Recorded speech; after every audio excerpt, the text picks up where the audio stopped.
आज हम बात करेंगे प्रोकैरियोटिक सेल और यूकैरियोटिक सेल्स के अंदर जो मेन डिफरेंस है उनके बारे में आज हम बात करेंगे। ठीक है, हम प्रोकैरियोटिक सेल और यूकैरियोटिक सेल के स्ट्रक्चर के बारे में भी आज हम यहाँ पर बात करेंगे, प्लस इनके एग्जाम्पल के बारे में भी बात करेंगे। देखिए, सेल्स दो तरह की होती हैं, प्रोकैरियोटिक सेल और यूकैरियोटिक सेल। और यूकैरियोटिक सेल को भी फर्दर डिवाइड किया गया है, वो है प्लांट सेल और एनिमल सेल। तो आज हम इनके एग्जाम्पल प्लस इनके सेल स्ट्रक्चर के बारे में इस टॉपिक के अंदर बात करने जा रहे हैं। देखिए, प्रोकैरियोटिक और यूकैरियोटिक सेल्स के बारे में पढ़ने से पहले हम सबसे पहले जान लेते हैं कि सेल्स होती क्या है या कोशिका होती क्या है। देखिए, सेल जो है एक लैटिन भाषा के शब्द सेलुला से मिलकर बना होता है। सेलुला का मीनिंग क्या होता है? सेलुला का मीनिंग होता है एक स्मॉल रूम। ठीक है, ये जो स्मॉल रूम है या जो सेल है वो एक बेसिक स्ट्रक्चर और फंक्शनल यूनिट होती है लाइफ की, या हम कहें कि ये हमारी लाइफ की या हमारे जीवन की संरचनात्मक और क्रियात्मक इकाई होती है। देखिए, ये जो सेल है इसके अंदर क्या होता है? इसके अंदर साइटोप्लाज्म प्रेजेंट होता है या कोशिका द्रव्य प्रेजेंट होता है। ठीक है, इस साइटोप्लाज्म के अंदर कई सारे ऑर्गेनेल्स प्रेजेंट होते हैं, कई सारे बायोमोलिक्यूल्स प्रेजेंट होते हैं, जैसे कि प्रोटीन हो गया, न्यूक्लिक एसिड हो गया। और ये जो सारा मैटर है एक मेम्ब्रेन के थ्रू बंद होता है, इसे हम सेल मेम्ब्रेन कहते हैं। और इस तरह से हमारी पूरी एक सेल बनती है। और इसी तरह कई सारी सेल्स मिलकर आपस में एक टिश्यू का फॉर्मेशन कर लेती है, इस तरह से। ये टिश्यू का कॉन्सेप्ट समझने के लिए हम एक छोटा सा एग्जांपल लेते हैं। मान लीजिए एक वॉल है या एक दीवार है। ठीक है, ये हम अपने रूम की दीवार भी समझ सकते हैं। मान लीजिए वो दीवार कैसे बनी हुई है? वो छोटी छोटी ईंटों से मिलकर बनी है। ये सारी ईंटें आपस में कनेक्टेड है। इस तरह से एक पूरी वॉल का फॉर्मेशन किया गया है। ठीक है, इन ईंटों का काम क्या है? एक दूसरे को सपोर्ट करना, एक के ऊपर एक जैसे सेट हो जाना, ताकि हमारी पूरी वो एक वॉल बन सके, एक पूरी दीवार बन सके। तो एक तरह से देखा जाए तो इनका फंक्शन भी सेम है। जो ये ईंट काम कर रही है वही ये ईंट काम कर रही है, यानी कि दोनों का फंक्शन सेम है, प्लस इनका स्ट्रक्चर भी सेम है। ठीक है, छोटी बड़ी ईंट नहीं ली जाती, सेम ईंट ही ली जाती है। तो इनका फंक्शन भी सेम है, इनका स्ट्रक्चर भी सेम है, और ये पूरा का पूरा वॉल का फॉर्मेशन इन्होंने कर लिया। तो यहाँ पर हम कह सकते हैं इस पूरी वॉल को तो हम टिश्यू से ले सकते हैं, कि मान लीजिए एक टिश्यू है, और ये जो ईंटें हैं इनको हम लोग सेल से ले सकते हैं। ठीक है, हम कह सकते हैं कि ये पूरा जो टिश्यू होता है, एक जो पूरा टिश्यू है वो छोटी छोटी सेल से मिलकर बना होता है, लेकिन इन सेल्स का स्ट्रक्चर सेम होता है, इनका फंक्शन सेम होता है। इस तरह हम कह सकते हैं कि कई सारी सेल्स जिनके फंक्शन और स्ट्रक्चर सेम है वो मिलकर एक टिश्यू का फॉर्मेशन कर लेती है। जिस तरह से एक दीवार का फॉर्मेशन छोटी छोटी ईंटों से हुआ है, छोटी छोटी सेल से हुआ है, उसी तरह हमारी बॉडी के अंदर भी या लिविंग्स के अंदर भी ये देखने को मिलता है।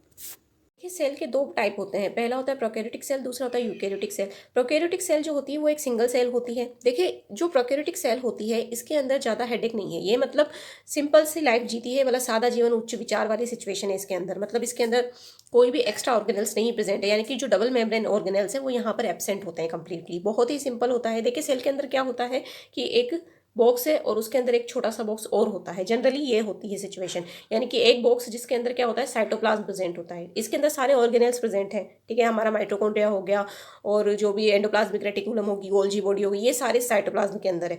वहीं जो दूसरा एनवेलप है उसको बोलते हैं न्यूक्लियोप्लाज्म।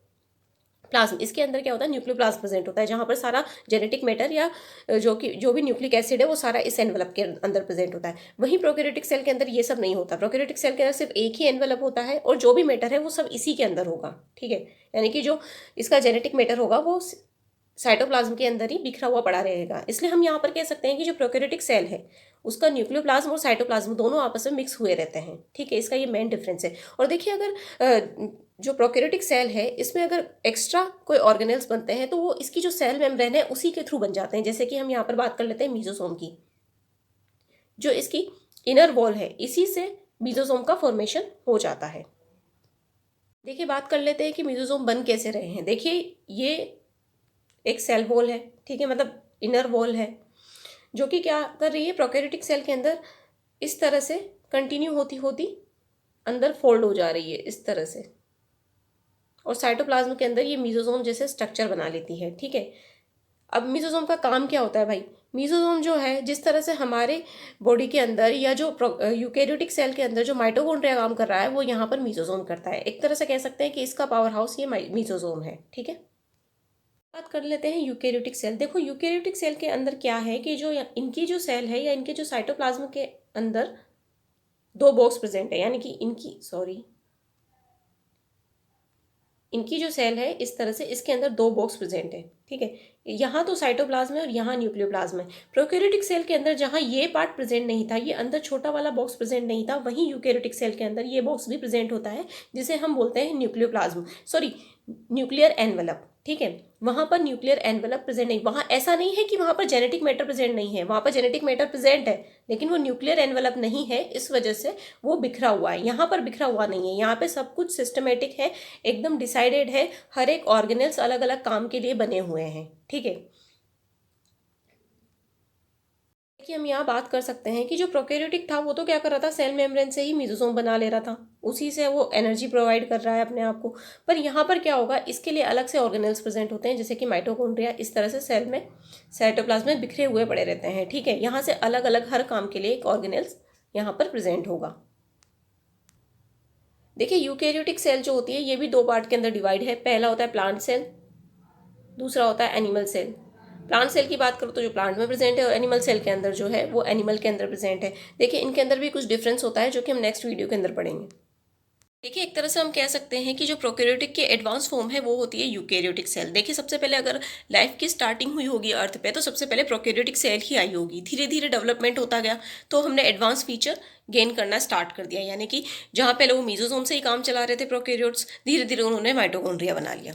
ठीक है, और जहाँ पर न्यूक्लियर एनवेलप, बिना एनवेलप के उनके काम चल रहा था, इन्होंने धीरे धीरे डेवलपमेंट करके न्यूक्लियर एनवेलप की भी फॉर्म कर ली। तो इस तरह से हम कह सकते हैं कि डेवलपमेंट की फॉर्म में हमारी यूकैरियोटिक सेल बाद में ही, पहले प्रोकैरियोटिक सेल ही अर्थ पर प्रेजेंट थी। देखिए, अभी बात कर लेते हैं प्रोकैरियोटिक सेल और यूकैरियोटिक सेल के अंदर मेनली क्या डिफरेंस है। ठीक है, सबसे पहले बात करते हैं न्यूक्लियस की। तो जो न्यूक्लियस होगा उसमें न्यूक्लियर एनवेलप प्रेजेंट नहीं होगा और ये वेल डेवलप्ड भी नहीं होगा। ठीक है, और यूकैरियोटिक सेल के अंदर वेल डेवलप्ड न्यूक्लियस प्रेजेंट होता है, न्यूक्लियर एनवेलप भी उसके आसपास प्रेजेंट होती है। ठीक है, उसकी बात करते हैं सेल साइज की। तो देखिए, प्रोकैरियोटिक सेल होती है वो काफ़ी छोटी होती है, 0.1 to 5 माइक्रोमीटर तक की ये सेल्स होती हैं, और यूकैरियोटिक सेल होगी वो थोड़ी बड़ी होती है, 10 to 100 माइक्रोमीटर की तक की हो सकती है। ठीक है, मेम्ब्रेन बाउंड ऑर्गेनेल्स की अगर हम बात करें, यानी कि वह ऑर्गेनेल्स जो कि मेम्ब्रेन से बाउंड है, यानी कि सेल के अंदर कई सारे ऑर्गेनेल्स प्रेजेंट होते हैं। ठीक है, उसमें से कई ऑर्गेनेल्स ऐसे होते हैं जिनके आसपास मेम्ब्रेन प्रेजेंट होती है। ठीक है, और वो साइटोप्लाज्म से अलग हुए रहते हैं। तो उसी तरह से हम यहाँ पर बात कर रहे हैं कि जो मेम्ब्रेन बाउंड ऑर्गेनेल्स होते हैं वो प्रोकैरियोटिक सेल के अंदर तो एब्सेंट होते हैं। यहाँ पर कोई भी मेम्ब्रेन बाउंड ऑर्गेनेल्स नहीं प्रेजेंट है, जैसे कि माइटोकॉन्ड्रिया हो गया, ठीक है, लाइसोसोम हो गया, ठीक है, रेटिकुलम हो गई। वहीं यूकैरियोटिक सेल के अंदर अगर हम बात करते हैं तो वहाँ पर मेम्ब्रेन बाउंड जो ऑर्गेनेल्स होते हैं वो प्रेजेंट होते हैं। ठीक है, यहाँ पर माइटोकॉन्ड्रिया होता है, यहाँ पर लाइसोसोम होता है, तो इन सब का क्या होता है कि अलग से इनकी मेम्ब्रेन होती है। ठीक है, वहीं प्रोकैरियोटिक सेल के अंदर ये सब प्रेजेंट नहीं होता। ठीक है, वहीं बात करते हैं सेल स्ट्रक्चर की। तो प्रोकैरियोटिक सेल होती है वो हमेशा यूनिसेलुलर स्ट्रक्चर होता है। यूनिसेलुलर की अगर हम बात करें तो यानी कि सिंगल सेल, एक ही सेल के अंदर इनकी पूरी लाइफ निकल जाती है, इनको दो सेल की जरूरत ही नहीं है। ठीक है, या मल्टी सेलुलर ये होते ही नहीं है, एक सेल ही है, उसी के अंदर सारा काम निपट जाता है। वहीं बात करते हैं यूकैरियोटिक सेल। यूकैरियोटिक सेल जो होता है वो मल्टी सेलुलर होता है। ठीक है, सब कभी कभी ये यूनिसेलुलर भी हमको देखने को मिल सकता है यूकैरियोटिक सेल। वहीं बात करते हैं डीएनए फॉर्म की। देखिए, प्रोकैरियोटिक सेल के अंदर क्या होता है, सर्कल डीएनए प्रेजेंट होता है। ठीक है, इस तरह से सर्कल डीएनए प्रेजेंट होगा। वहीं यूकैरियोटिक सेल जो होगा उसका जो डीएनए होता है वो लीनियर फॉर्म में होता है। इस तरह से हम डीएनए का स्ट्रक्चर पढ़ते हैं, इस तरह से एक लीनियर डीएनए प्रेजेंट होता है। वहीं सेल वॉल की बात करते हैं तो जो प्रोकैरियोटिक सेल होती है उसके अंदर भी सेल वॉल प्रेजेंट होती है। ठीक है, उसमें क्या होता है, उसकी जो सेल वॉल है वो पेप्टिडोग्लाइकन की बनी होती है। वहीं अगर हम यूकैरियोट की बात करते हैं तो यूकैरियोट के अंदर दो सेल होती है, एक होती है प्लांट सेल और एक होता है एनिमल सेल। एनिमल सेल के अंदर जो है सेल वॉल एब्सेंट होती है, वहीं प्लांट सेल के अंदर सेल वॉल प्रेजेंट होती है। ठीक है, प्रोकैरियोटिक सेल किसके अंदर देखने को मिलती है और यूकैरियोटिक सेल किसके अंदर देखने को मिलती है, तो हम बात कर लेते हैं प्रोकैरियोटिक सेल के अंदर हमारे जो माइक्रो ऑर्गेनिजम्स हो गए, जैसे कि बैक्टीरिया हो गया, वायरस हो गया, तो ये जो स्मॉल डिलीट, देखिए बात कर लेते हैं प्रोकैरियोटिक सेल के एग्जाम्पल की। तो जितने भी माइक्रो ऑर्गेनिजम्स हैं, जैसे कि बैक्टीरिया, वायरस हो गया, प्लाज्मोडियम हो गए, तो ये सारे प्रोकैरियोटिक सेल के अंदर आते हैं, यानी कि ये सिर्फ सिंगल सेल्ड होते हैं। वही बात करते हैं यूकैरियोटिक सेल। तो यूकैरियोटिक सेल के अंदर तो प्लांट एंड एनिमल सेल हम आराम से देख ही रहे हैं, और जितने भी मल्टी सेलर जो भी एग्जाम्पल हैं वो हमारी यूकैरियोटिक सेल के अंदर आ जाते हैं। देखिए, अगर आपको वीडियो अच्छा लग रहा है तो प्लीज़ लाइक कीजिए और शेयर कीजिए। Thank you.